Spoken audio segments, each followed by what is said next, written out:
Creative Assembly are the team that actually make the Total War series, and the Total War series has been through a lot during the past few years. But I wanted to start off with one very simple thing: Blood DLC. We know that previously in Total War games, you would get blood pretty much in the game, and ultimately that would affect the actual, rating board's rating of a game, because, back in the day, or especially I guess when you consider movies, back in the day, PG-13 movies would do better than R-rated movies, and so it stands to reason that back in the day, teen-rated games actually did better than mature-rated games. Though with the advent of digital distribution, that hasn't really been much of a worry. And so to actually, sell Blood as a separate DLC later on makes it look more like a money thing rather than something related to ratings boards. And don't get me wrong, the Total War franchise is huge. There's many games in the series, and now it seems like Creative Assembly are looking to do things a little bit differently this time around. What they've done is they've actually outlined a bunch of things in this blog post that they've made about 12 days ago. So I'm really kind of dating when I'm making this video, which is a lot later than a lot of people are going to be interested in this subject, because people who know about Total War most likely have already read this. But let's actually talk about it. So what's going to be happening is going to be some changes as to how they're going to be determining their future moving forward. And this is going back to the first thing that I talked about regarding blood packs. So their approach to blood packs are going to change. The only reason why they separated it originally was for rating reasons, but obviously it comes off more as money grubbing reasons. But now they are pretty much saying the following: if a future Total War game technically requires blood, or thematically, requires blood, then we will include it within the base game without the need for a separate purchase, which is great to hear.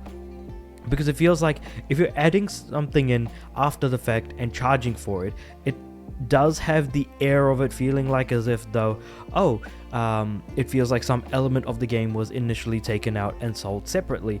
And that's kind of how DLC was looked at originally when downloadable content became more of a thing. It's like, if you were to make something and sell it separately afterwards, why wouldn't you just, if you're going to make that thing, make it as part of the main game? Again, that just goes, hand in hand with there being a fully fledged, priced, and packaged product. This might mean an increase in our age ratings for future titles and how we potentially market our games, but we want the franchise to be as thrilling, immersive, and authentic as possible. And that's a great thing to hear.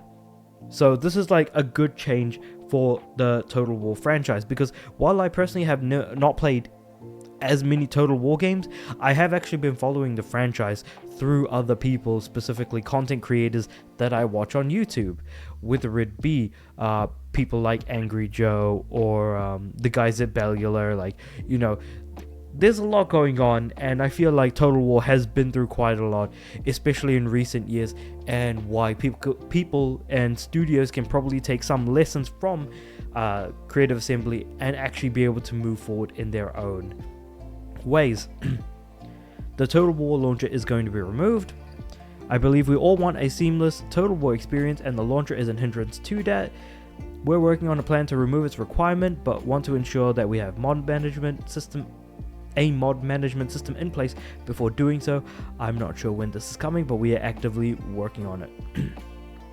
And I feel like the last thing we need on PC is more launchers and things like that, which is absolutely fair that removing the launcher for just Total War games by itself is a very good idea. Unfortunately, for places like Epic Games Store, Ubisoft, EA, they've had their own launchers for the longest time, and it's high time that they actually hightailed it out with their launchers and everything. Factions will no longer be an early adopter bonus, so certain factions were locked out due to pre-order bonuses, and again, you would have to buy those separately, similar to blood packs. That's another thing that I feel like got a little bit too out of hand. I feel like a lot of things that Creative Assembly are talking about here can easily be replicated and talked about with the wider gaming industry, especially when it comes to purchasing things after the fact.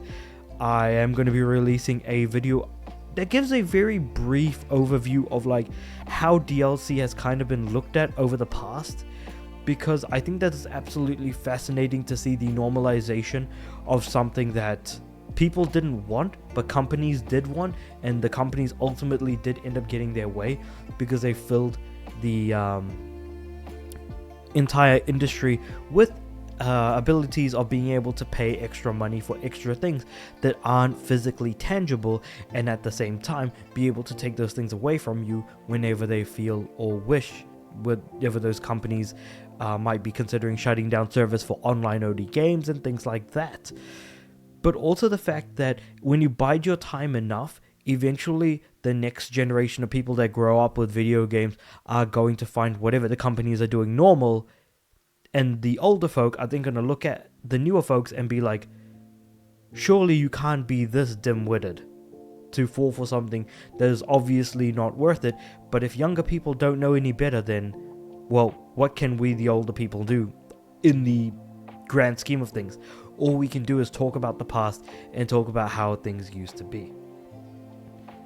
Now, and in regards to Total War, Warhammer 3 Shadows of Change will offer individual purchase options alongside its featured race. So this is just more specifically in relation to the Shadows of Change DLC, which was packaged with a bunch of other stuff that people don't technically want, and so they're offering it as a separate purchase should people want to buy only that and not the additional fluff that they're trying to put together in order to charge higher prices for the very product that people want to actually get into.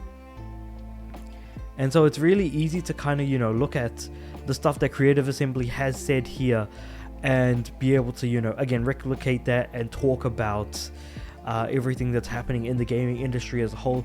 And while this originally turned out to talk about blood packs and the separate selling of individual things that you think would come, with games as you would, but unfortunately, that kind of hasn't been the case for quite some time, at least since the early 2010s, and so we can only hope that we can move forward with changes being made. But unfortunately, every company in the space is making too much money with those additional purchases that ultimately are causing a lot of pain for us as players, as we have to pay more money to be able to get the content that we would have gotten otherwise outside of, during an older time. I guess that just kind of makes me seem like an old man's, yelling at clouds, but I just thought that this was kind of an interesting way of looking at it through the lens of Total War's blood packs, the changes they're making to the franchise, and then just kind of comparing that to how things have kind of gone with the industry as a whole. Obviously, there's a lot more to it than just what I've talked about, whether it be battle passes, season passes, for DLC content. There was a time when people were complaining about the fact that, hey, you are announcing a season pass, but the problem is you're not announcing what content is in the season pass, and now that it's kind of just become normal. But again, it is just definitely worth talking about, especially in an age where now all of this is considered to be normalized, and especially when we're looking at stuff like free-to-play gaming taking off the way in which it did, especially in the mid-2010s. But with all that being said though, let me know what you guys think about all of this in the comments below. Like the video if you liked it, subscribe to the channel. I'm aiming for 500 subs by the end of next year. Oh, sorry, at the end of this year. But with all that being said, I do upload every day, so I'll see you guys tomorrow.